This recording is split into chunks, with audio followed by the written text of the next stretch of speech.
wanted to talk a little bit about this new flute I got. It's called the Enchanter, and several people have gotten these and are playing them. Um, it's really a cool instrument. It's got a Native American style two chamber here, but the tuning is an Anasazi scale tuning. It's actually perfectly matches one of the flutes that was found in the Broken Cave flute back in 1931 by Earl Morris. And this is off the Flutopedia website. This is one of the flutes that was an actual specimen, so it's one of the flutes in the museum. That's its designation. And here are the intervals here. Okay, let's see if I can give you a close-up of that. So here you've got B flat A sharp, okay, which is what the fundamental of this flute is. Then C, C sharp, D, F, G, A, and then you can put them all down except for the middle finger at the top, and you get A sharp again or B flat. So it's pretty neat to be able to have an instrument that has that ancient tuning, and in a flute that's easy to play, because the Anasazi flutes they require a lot of practice, and I've certainly tried, and can play a little bit, but certainly I can't sustain a song. I think it takes hours and hours and hours, and I don't have the time to devote to it, although I do want to keep my Anasazi flute that I do have, but it's really nice to have something like this that you can work with. So let's look at the tuning here, see if you can see this.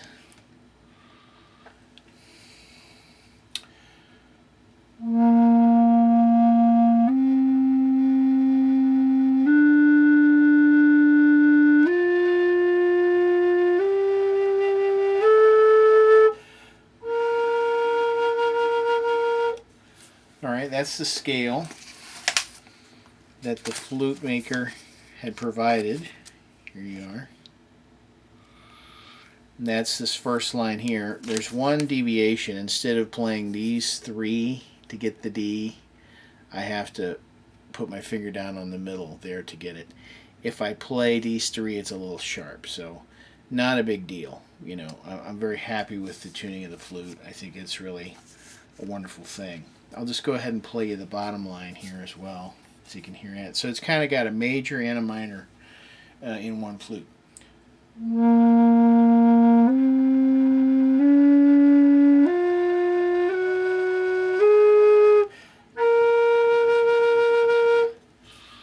All right.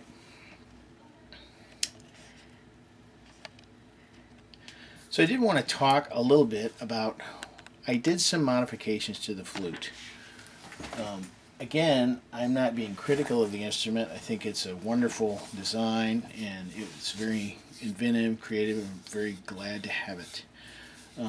It's made in poplar wood. It's nice and light. It's got some wonderful detail here. It's got a nice turquoise cabochon, some wonderful wood burning, and all the holes are burned in. So it's all a traditional make. So when I got the flute, it was a little restrictive, okay, and by that I mean it was a little. There was a lot. It took a lot of force to get the air to flow. So I just tweaked it a bit, and I'm not advocating that you do this, but this is what I did to improve the tonal quality and just to allow more air into the body of the flute. Okay.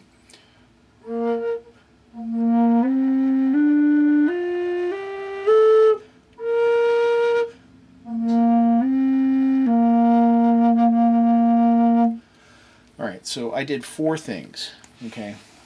The one thing I will say is that if you are making adjustments to a flute, if you've never done anything before in the workshop, I wouldn't tackle this.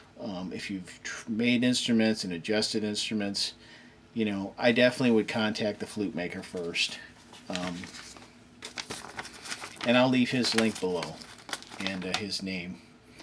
And so if you're interested in one of these flutes, you can get a hold of him through Facebook. But so I did 4 things to improve the airflow. First of all, the hole in the top was, I measured it with my micrometer. So one thing I will say is that a little goes a very long way when you're adjusting instruments. That's true for stringed instruments as well as wind instruments. So I'm going to show you.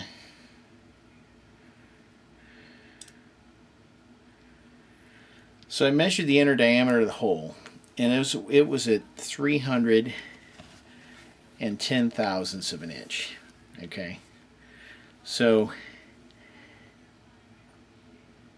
and all I did is I took it up 30 thousandths, and I'm going to dial that up so that you can see how subtle that is. Okay, so if you can watch the jaws, you probably will not even be able to see them move discernibly, but you can watch the dial here. That's it. Okay, so I went from this about 310 to 340. So 20 thousandths of an inch. Okay, I made that hole bigger. All right. The other thing I did is his flute.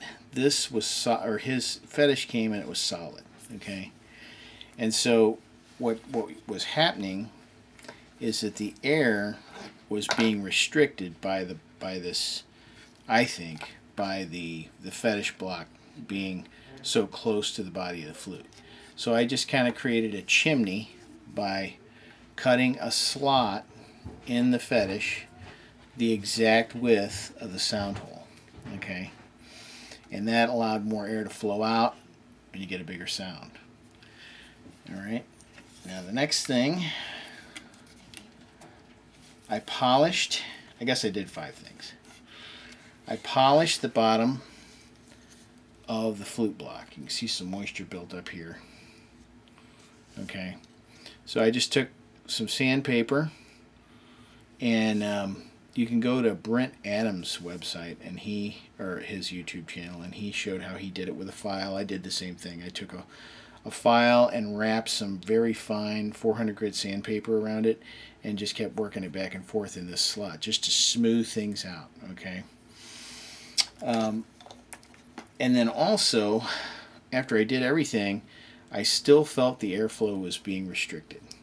So I went ahead and I put this brass saddle on the bottom of the fetish block. Okay, rather than try to deepen this here, because you're talking about a very, very fine measurement, just a very small amount of elevation to increase that air path. Okay, so I cut a slot out of a brass strip, and then I super glued it to the bottom here, and it raised it up exactly 10 thousandths of an inch, and I'm going to show you how subtle that is. So here's the piece of brass, okay, and here is how thick it is.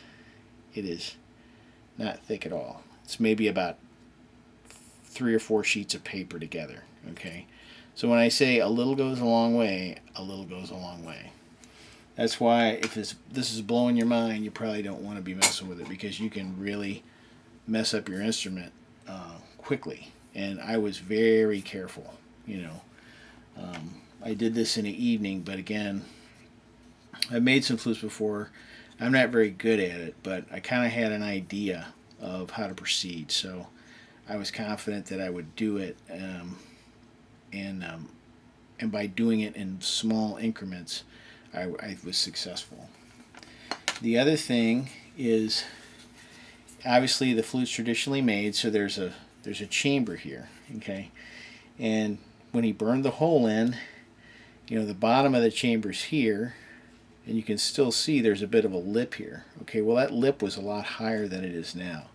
So, you had basically the bottom of the air chamber here and a lip that came up, so there was a lot of air that was pooling in here and not able to flow out because of that lip.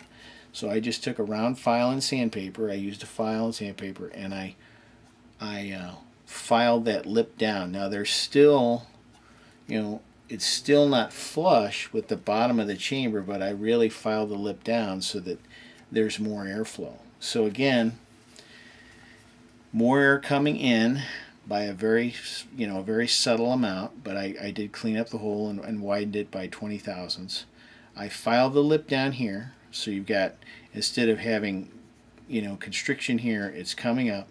I increased the gap here so that the air would flow more, a little bit more, 10 thousandths of an inch. I raised that up, and then I also modified the fetish so that the air would flow straight up instead of being pressed down against the flute. Okay, I think it worked. It plays easily, and it plays in tune, and like I said, I'm happy with the instrument. I think it's a brilliant idea, and it's really cool to have something that is intonated to an exact replica, or to the exact flute rather, that was discovered. This flute, you can go on to Flutopedia website and scroll to the Anasazi flute section. Anasazi flutes from the Broken Cave flute from the site, and this is the actual flute that is in the museum, and all the intervals are the same. So, this tuning is the same as this tuning, which is pretty neat. I'm really stoked. So, thank you, Ernest, for all your great work, and I just wanted to throw that out there. Again, I wouldn't try to tackle this if you have any qualms about it. And I could have. The flute was fine. I mean, it just had a little bit of a restrictive airflow, and with amplification, you can play it as it is. But I just kind of wanted to get a little bit more air into the flute so I could get a little bit louder, and so I just took a few liberties, did a few tiny mods. Again, the thing I will emphasize is a little goes a very long way with this stuff. So, I wouldn't, for instance, I would have never dreamed of taking a drill in here and just drilling this out more. I did it slowly with a file, and I made sure that I checked it as I went. I've sanded the bottom of the block, I filed a lip, then I tried it again, wasn't quite satisfied. I looked at the hole, examined it, I opened up the hole, put all that together and tried it several times, and thought, okay, what else can I do? That's when I got the idea of maybe putting the brass nest on, which I think was successful. So the combination of those things got me where I wanted to be. So other than that, this is just a commentary on this flute modification. So thanks for watching.